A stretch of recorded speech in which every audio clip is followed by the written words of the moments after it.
¿Qué tal, amigas y amigos?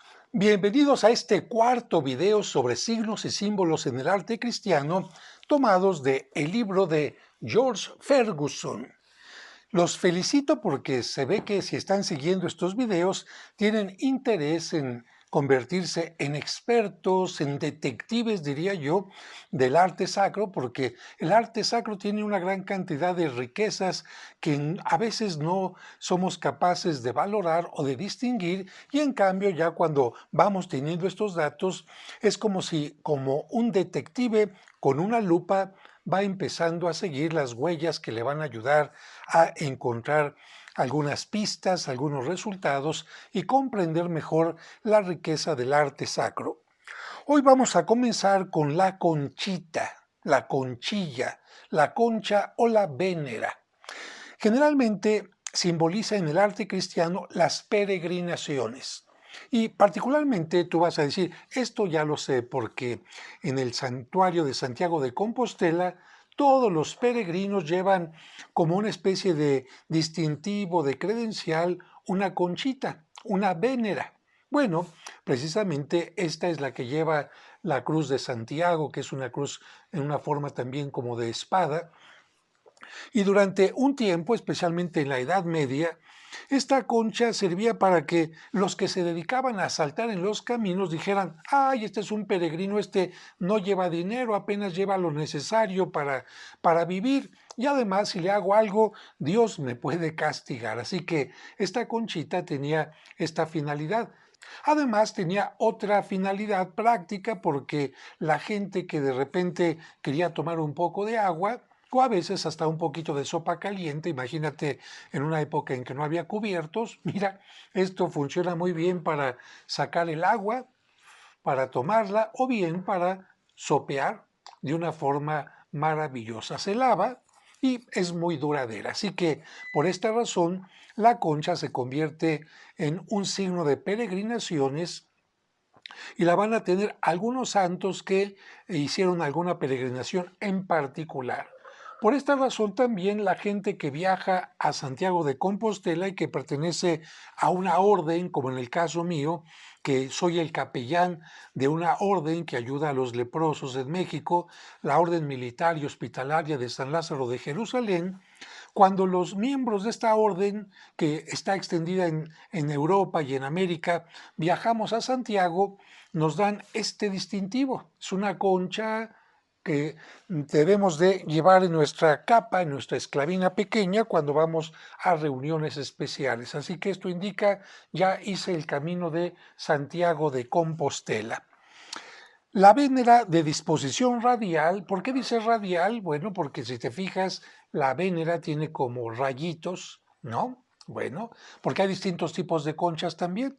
Si tú vas a algún lugar donde venden conchitas de mar, hay distintas, pero este tiene disposición de rayos, disposición radial y borde ondulado. Borde ondulado es atributo específico de Santiago el Mayor. Así que si tú ves a todos los apóstoles y ves que uno de los apóstoles tiene esta concha o vénera, ¿quién es? Es Santiago el Mayor. Y se supone que alude a las incontables peregrinaciones a su celebrado altar de Compostela en España. San Roque es habitualmente pintado con ropas de peregrino y por lo tanto con una conchilla en el sombrero. Si yo encuentro entonces a dos santos, uno y otro llevan la concha, ¿cómo puedo distinguir cuál es Santiago el Mayor y cuál es San Roque? Bueno, porque San Roque lleva siempre un perrito que lo acompaña. Si quieres saber más de San Roque, pues entra a los libros de iconografía o a los que hablen de su biografía. Pero además de esta concha, hay que recordar que el mundo del arte da otros significados además del significado cristiano. Mira, en la mitología griega, Afrodita o Venus es el nombre en griego o en romano, pero es la misma, y se llama Afrodita porque nace de la afro, de la espuma.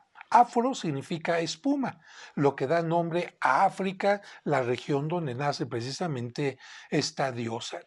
Y si tú ves esta pintura de Botticelli, vas a ver cómo pintó a Venus, ¿verdad? Casi desnuda, cubriéndose apenas el cuerpo, pero ¿sobre qué está?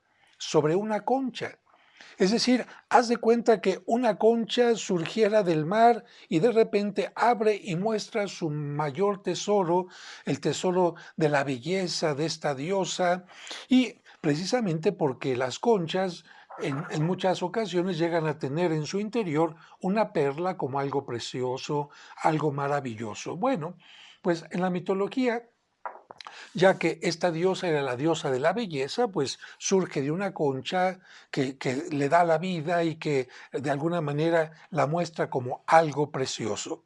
Así que por esta razón, curiosamente, fíjate, y por la parte práctica que te mencionaba para tomar agua, en los bautismos se empezó a utilizar la concha. De hecho, en los primeros bautismos lo que se hacía era sumergir a la gente sobre agua o simplemente tomar agua y hacérsela derramarla sobre su cabeza y con eso era suficiente. Pero con esta idea de que la concha significa la vida, y también te voy a decir ahorita por qué, y por la parte práctica, entonces decidieron utilizar la concha en los bautismos. Y si tú le preguntas a alguna gente, oye, ¿por qué llevas una conchita para el bautismo de tu hijo?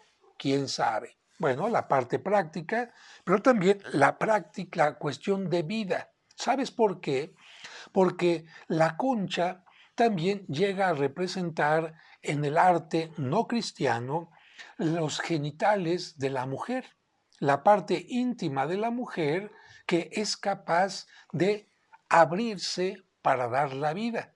Por esta razón, la concha también puede significar en el arte no cristiano el dar la vida, y por eso algunos también utilizaron la concha para decir, si en el bautismo yo vuelvo a nacer, entonces por esta razón utilizo la concha, te repito, además de las partes prácticas.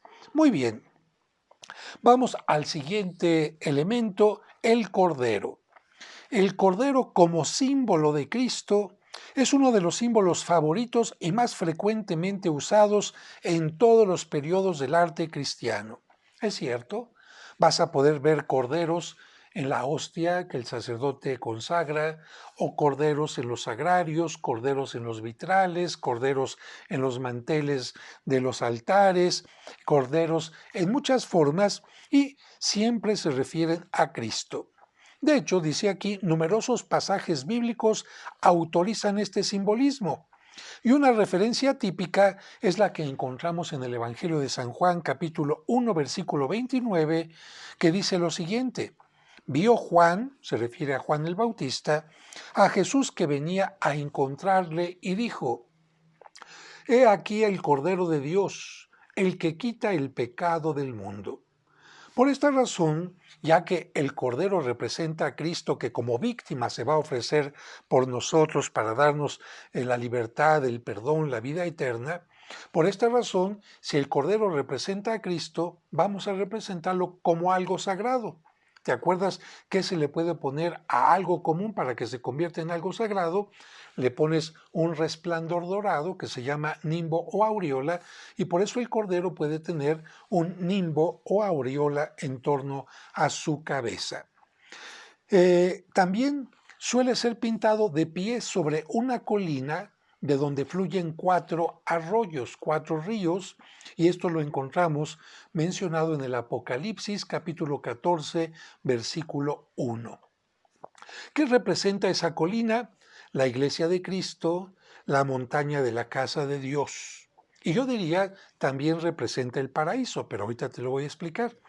Los arroyos simbolizan los 4 santos evangelios, los 4 ríos del paraíso que siempre corren y refrescan las praderas de la iglesia en la tierra. A ver, vamos a ver de dónde surge esta representación de los 4 ríos que se refleja en el Apocalipsis.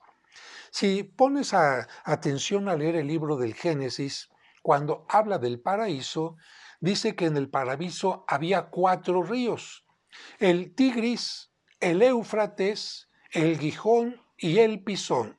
De tal manera que estos 4 ríos significan en una zona desértica en donde se escribe el libro del Génesis, significa el paraíso. Acuérdate que en el Génesis el paraíso está como un lugar de mucha vegetación, de muchos árboles, de mucha agua, que en aquel entonces así es como imaginaban el paraíso, y esta agua es la que da vida, es de la que surge vida a todas las partes verdes del paraíso. Muy bien, tomando en cuenta esto, empezamos a ligar simbolismos. Hay 4 ríos en el Génesis, en el paraíso.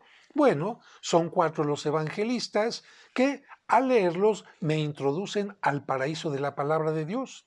Sigo las enseñanzas de los 4 evangelistas, puedo llegar entonces al paraíso en donde Cristo será el más importante elemento como cordero que está representado en esta colina. Bien, en los cuadros donde Cristo aparece como un pastor, la oveja simboliza a menudo al pecador. Entonces sí, encontramos cuadros donde está Cristo como buen pastor con las ovejas, pero particularmente hay uno que es muy significativo, donde Cristo tiene la oveja sobre sus hombros, ¿verdad? En este sentido, es el buen pastor que dejó a las 99 ovejas para buscar a la perdida, que significa el pecador. Este tema, frecuentemente denominado del buen pastor, es muy común en el arte cristiano primitivo y rara vez aparece en el Renacimiento. Tiene razón este libro. En las catacumbas vas a encontrar muchas imágenes de Cristo como buen pastor, o bien con las ovejas, o bien cargando a una de ellas, lo en sarcófagos como en pinturas, y esto lamentablemente se va perdiendo en el Renacimiento, en donde especialmente van a poner atención a Cristo como Hércules, como hombre fuerte, como filósofo, el hombre que predica, o bien también se van a centrar en sus milagros. Pero desde los inicios del cristianismo, la imagen de Cristo buen pastor es importantísima. Durante el Renacimiento, el Cordero suele estar presente en los cuadros de la Sagrada Familia con el infante San Juan. ¿Cómo son estos cuadros? A ver, San José, la Virgen, el niño Jesús chiquito, de niño Jesús, y para que esté jugando, para que esté jugueteando, acompañando al niño Jesús de unos, no sé, 5, 6, 7, 8 años, aparece el pequeño Juan, que vas a distinguir porque está vestidito con su piel de cordero, pero también lo vas a distinguir porque cerca de San Juanito Bautista aparece un corderito para decir, este niño cuando fue grande, cuando va a ser grande, va a decir, este es el Cordero de Dios. Muy bien, continuamos. En el significado de Juan Bautista, en los cuadros de Juan el Bautista, aun cuando él es adulto, Juan el Bautista va a estar señalando por una mano hacia el cielo como diciendo viene del cielo, pero también puede estar diciendo este es el Cordero de Dios que quita el pecado del mundo. Así que en los cuadros de la Sagrada Familia, junto a Juan pequeñito aparece el Cordero y lo mismo en los cuadros de Juan el Bautista puede aparecer un cordero cuando Juan el Bautista ya es adulto. Ahora, hay una relación con una santa que se llama Inés con el cordero y casi siempre se representa a Inés con un cordero.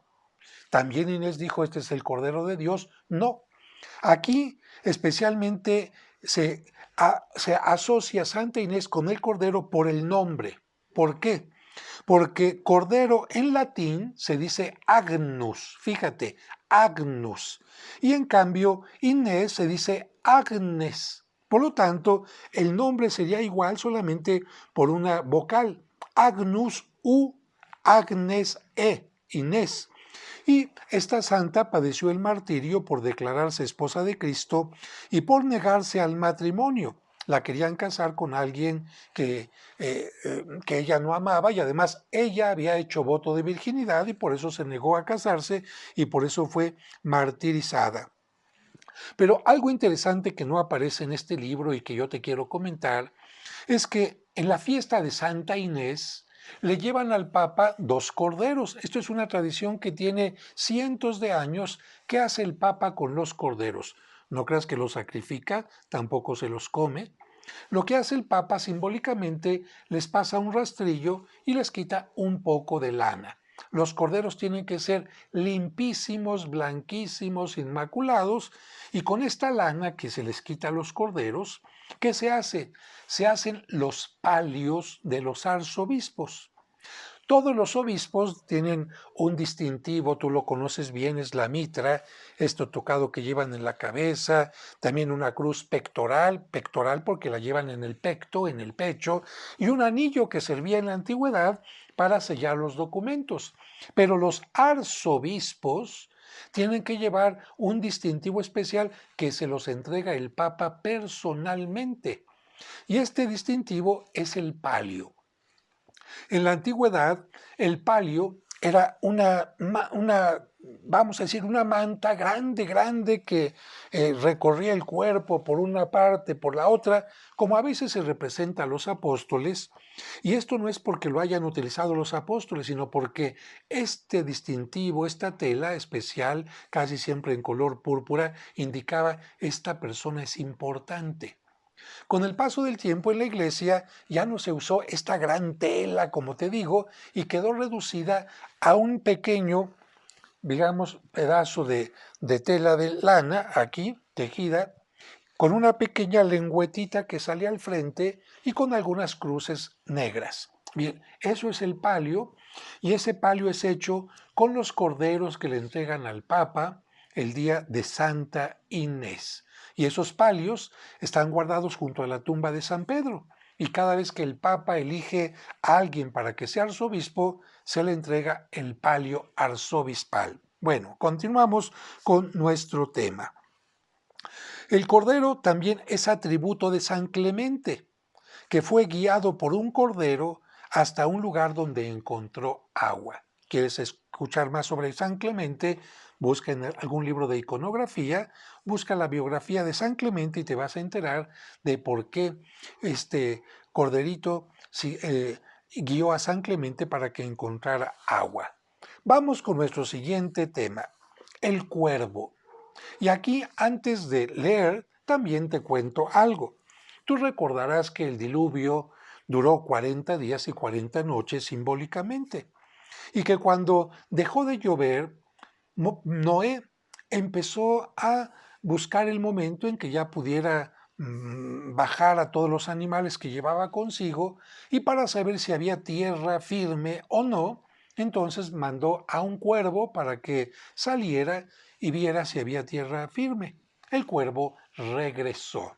Bueno, esto que estoy contando está basado en el Génesis, pero tiene alguna mezcla de una leyenda hebrea que ahorita nos va a mencionar también. Más adelante, las aguas bajaron más y Noé mandó al cuervo y el cuervo ya no regresó. ¿Por qué? Aquí tienes que imaginarte un poco. ¿Qué pasó con tanta agua? Murió mucha gente. Cuando el agua empieza a descender y empieza a haber un poco de tierra firme, pues lamentablemente los cadáveres empiezan a aparecer y el cuervo, de acuerdo a la tradición y a la leyenda, ¿qué es lo que le gusta comer? Los ojos y las entrañas. Los ojos de los vivos o de los muertos y también las entrañas de los muertos. Así que cuando ya empezaban a verse los cadáveres en la tierra firme, el cuervo dijo, esto es para mí un banquete, yo ya no regreso con Noé. Y aquí se menciona curiosamente en una leyenda que el cuervo era antes blanco, pero cuando ya no regresa con Noé, se convierte en negro. Esto es leyenda. Esto no lo menciona el Génesis porque te digo que se mezcla Génesis con una leyenda hebrea. Y es entonces cuando cuando Noé manda una paloma y la paloma, ¿qué es lo que hace? Para decirle a Noé que ya hay árboles, que ya el agua se dio bastante y los árboles ya están emergiendo, entonces la paloma toma con su piquito una ramita de olivo y se lo lleva discúlpame, a Noé, y la palomita continúa con su color blanco y se convierte en un símbolo de la paz porque las aguas ya han disminuido y la vida continuará en paz en el mundo. Ahora sí, ya que te contesto, vamos a ver lo que nos dice el libro. Una leyenda hebrea dice que el cuervo era originariamente blanco y que sus plumas se ennegrecieron cuando no logró regresar al arca de Noé, que lo había enviado a averiguar si las aguas habían bajado.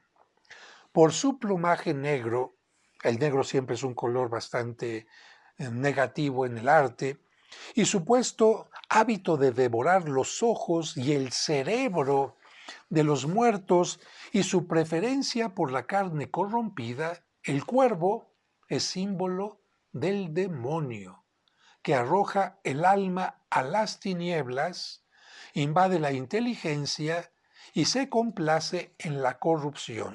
A ver, ¿qué dijimos que le gustaba comerse al cuervo? Los ojos, ¿qué más?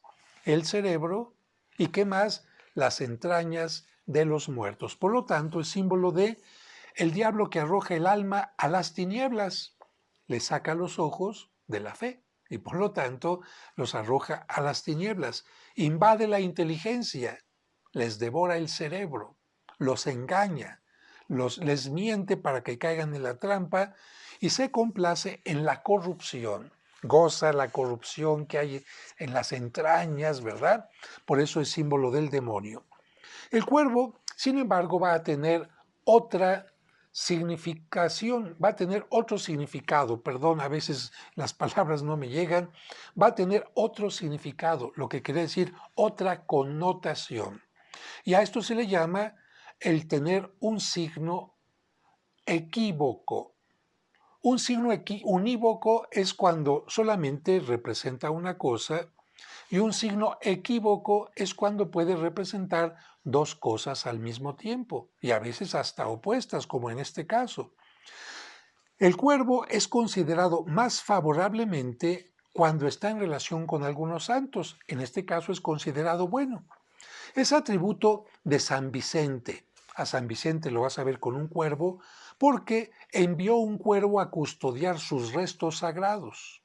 También va a ser atributo de San Antonio Abad y de San Pablo el Ermitaño, los primeros monjes del Oriente, porque les llevaba un pan cada día cuando vivían juntos en el desierto. Aquí el cuervo va a ser un cuervo bueno.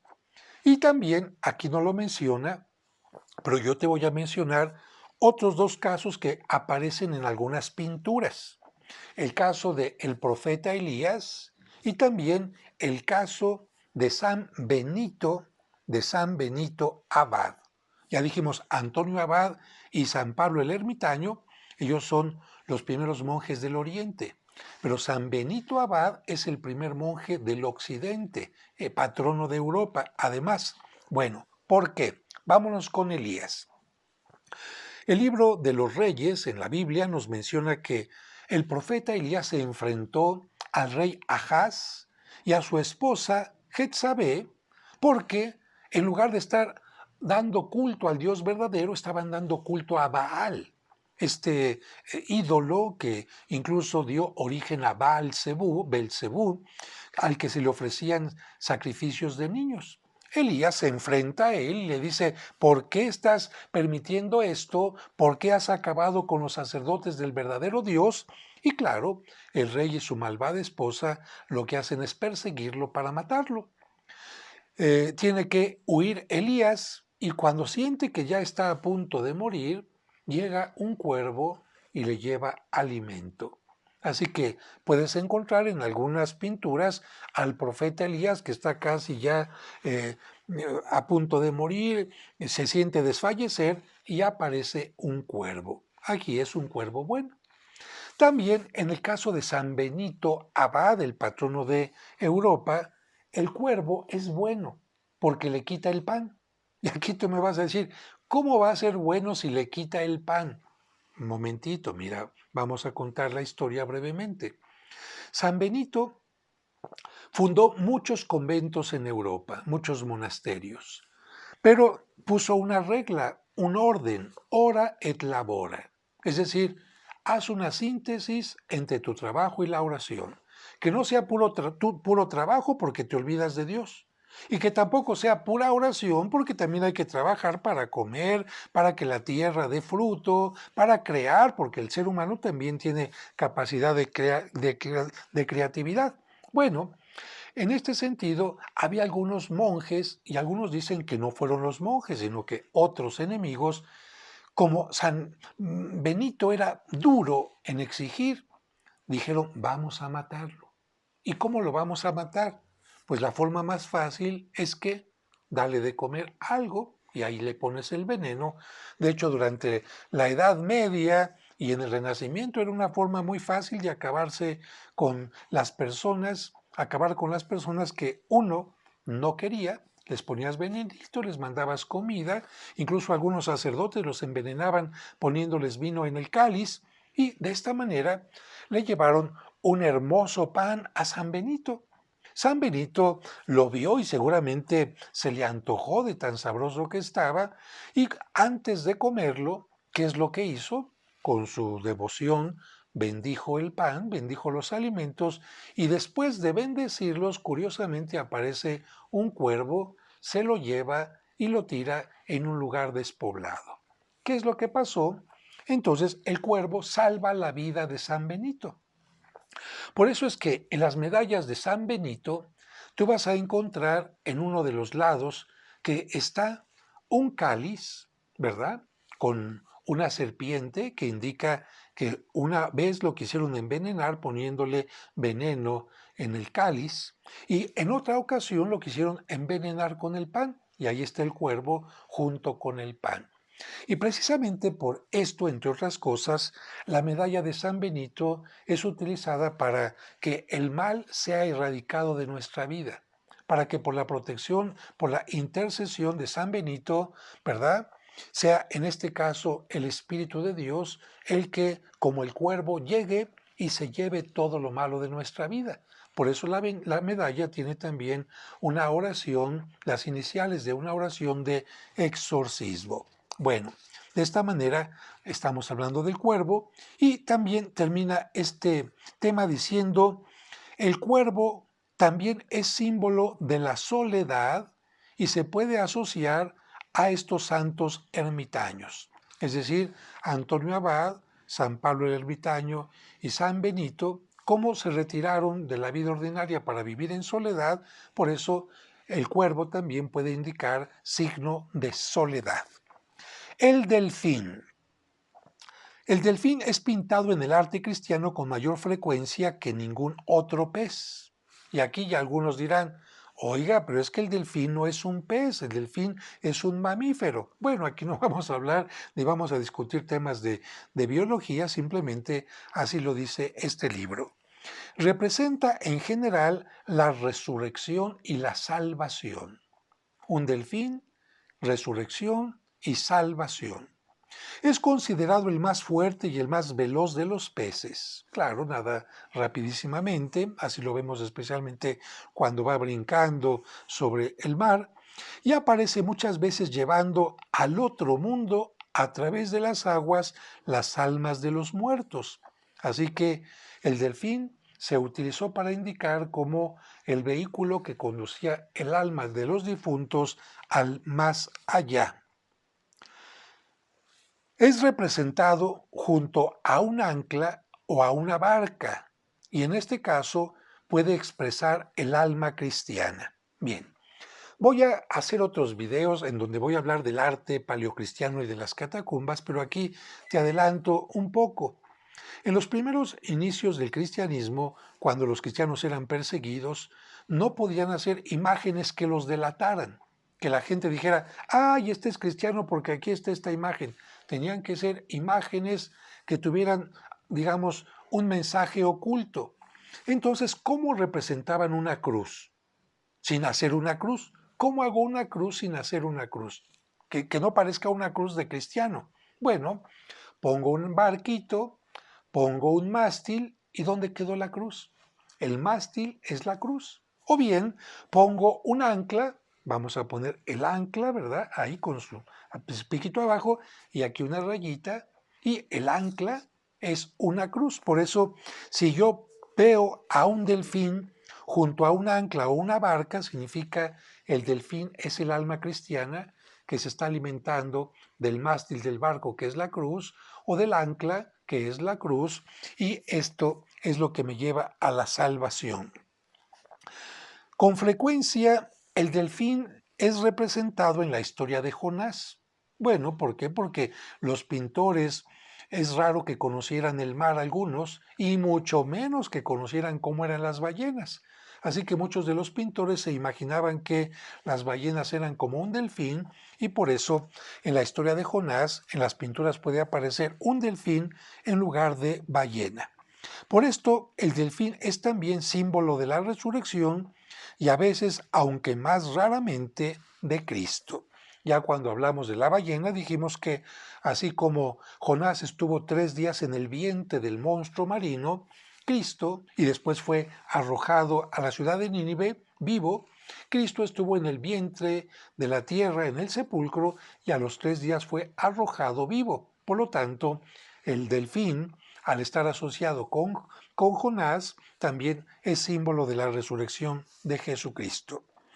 Vamos ahora con otro tema que tiene el título Dragón y entre paréntesis serpiente. Esto significa que tanto el dragón como la serpiente tienen el mismo significado o por lo menos muy semejante. El dragón o serpiente es empleado por los pintores del Renacimiento para simbolizar al diablo. El Apocalipsis, capítulo 12, versículos del 7 al 9, retrata al dragón como enemigo de Dios. Y aquí viene el texto. Se trabó una batalla grande en el cielo. Miguel y sus ángeles peleaban contra el dragón y el dragón con sus ángeles lidiaba contra él. Pero estos fueron los más débiles y después no quedó ya para ellos lugar ninguno en el cielo. Así fue abatido aquel dragón descomunal, aquella antigua serpiente que se llama Diablo. Pusiste atención, esta parte menciona dos animales distintos. Aquí, así fue abatido aquel dragón descomunal, aquella antigua serpiente que se llama Diablo. Está claro, dragón, antigua serpiente que se llama Diablo y Satanás que anda engañando al orbe universo y fue lanzado a la tierra y sus ángeles con él. El dragón expulsado del cielo continúa su guerra contra Dios, por esto lo pintan como un monstruo devorador que destruye furiosamente a sus víctimas. Bien, ahora, aquí no lo menciona, pero yo te lo voy a comentar. El dragón, la antigua serpiente. ¿Cuándo aparece en la Biblia una serpiente? Desde el principio, fíjate, en el Apocalipsis, un último libro, aparece el dragón, el mal. En el Génesis, primer libro de la Biblia, aparece el mal. ¿Por qué? Porque toda la Biblia nos habla de una lucha del bien contra el mal. Afortunadamente, al final se dice, Miguel logra vencer al mal definitivamente, pero mientras tanto tenemos que estar luchando todos los días contra el mal. Pero ¿cuándo empieza su ataque el demonio? Con Adán y Eva. ¿Y qué forma tiene el maligno cuando engaña a Adán y Eva? Como una serpiente, precisamente. Así que la antigua serpiente, el dragón, el demonio. Voy a continuar más adelante con esta idea, pero continúo leyendo aquí. El dragón es atributo de Santa Margarita, de quien se dice que luchó contra él y lo venció. Es también atributo de otros santos como San Jorge de Capadocia, que mató un dragón gracias al poder de Jesucristo. Y aquí alguien me va a decir, ay padre, pues yo creo que si San Jorge mató un dragón y los dragones no existen, la conclusión es que San Jorge no existió, es que es un santo inventado. Y yo te diría, mira, si vas a interpretar los signos, si vas a creer que los signos son cosas reales y no te vas a ir al significado de ellos, sí es probable que digas que San Jorge nunca existió. Pero fíjate cómo son las cosas distintas a través de esto que te voy a decir. Imagínate un cuadro hermoso pintado por algún artista famoso donde vas a ver a una mujer que está amarrada y está a punto quizás de ser devorada por un dragón. Junto a ella varias cabezas, varios pedazos de cuerpos ahí en el piso que se ve que el dragón les ha hecho daño. Este dragón no tiene cara simpática como algunas caricaturas de ahora, sino el dragón lanza fuego, tiene un espantoso hedor en la boca, una cola de serpiente, ¿verdad? Da miedo, pues. Y en el cuadro aparece un personaje sobre un caballo, que significa poder, que va sobre un caballo blanco, que significa pureza, algo bueno, no es un caballo negro, un caballo blanco, y con su lanza mata al dragón y libera a la mujer. Bien, ya vimos esto. Ahora, vamos a interpretar. Imagínate que esa mujer vestida de blanco es toda una zona, toda una ciudad, y representa también la fe de aquella ciudad que está en peligro. Está en peligro, ¿por qué? Porque el dragón de la herejía, el dragón de la incredulidad, el dragón de la apostasía está afectándole y también está intentando acabar con la fe. Ah, entonces ya no es un animal, ¿verdad? Son realidades concretas. Y llega Jorge, que con su predicación, con su ejemplo, con el organizar a la gente, con invitarlos a que lean la Sagrada Escritura, logra que la fe esté firme, que esté fuerte y que los que parecían que estaban muertos por la falta de fe se levanten. Fíjate qué distinto son las cosas cuando interpretamos un cuadro y no nos quedamos con la simple apariencia. Por eso a San Jorge se le representa también venciendo al dragón, como se representa también a San Miguel, esto tomado del libro del Apocalipsis y lo de San Jorge tomado de su historia. Continuamos. También se representa a San Felipe con el dragón a sus pies, San Felipe que vence al mal, San Silvestre, Papa, que vence también al mal. Continúa el último párrafo de este tema, dragón o serpiente. La serpiente, símbolo del diablo o Satán, es quien tienta a Adán y Eva. Y dijo el Señor Dios a la mujer, después de que comió el fruto que la serpiente le invitó a que comiera, ¿por qué has hecho esto? Y ella respondió, la serpiente me ha engañado y he comido. Capítulo 3 del Génesis, versículo 13. De este modo, la serpiente representa en forma general al tentador astuto que induce al hombre al pecado. Fíjate, el demonio a través de la serpiente representa la tentación. Aquí no lo menciona, pero yo te voy a mencionar algo. Has visto seguramente algunas imágenes de la Inmaculada Concepción o de la Virgen María que con su pie está aplastando la cabeza de la serpiente que tiene en su boca una manzana. Creo que es mucho más claro que esto, es evidente que esto es muy claro, mejor dicho, la serpiente con una manzana, ¿a qué te evoca? ¿A qué te recuerda? El engaño, la tentación del libro del Génesis. Cuando vemos que María está aplastándole la cabeza, ¿qué indica? Esta serpiente, el maligno, no pudo con María.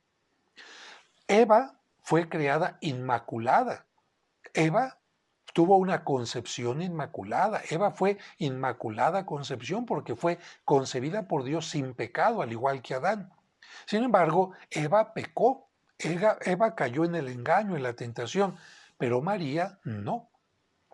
María es la segunda mujer creada por Dios en forma inmaculada, pero María se mantiene, a diferencia de Eva, en forma inmaculada. No se deja engañar.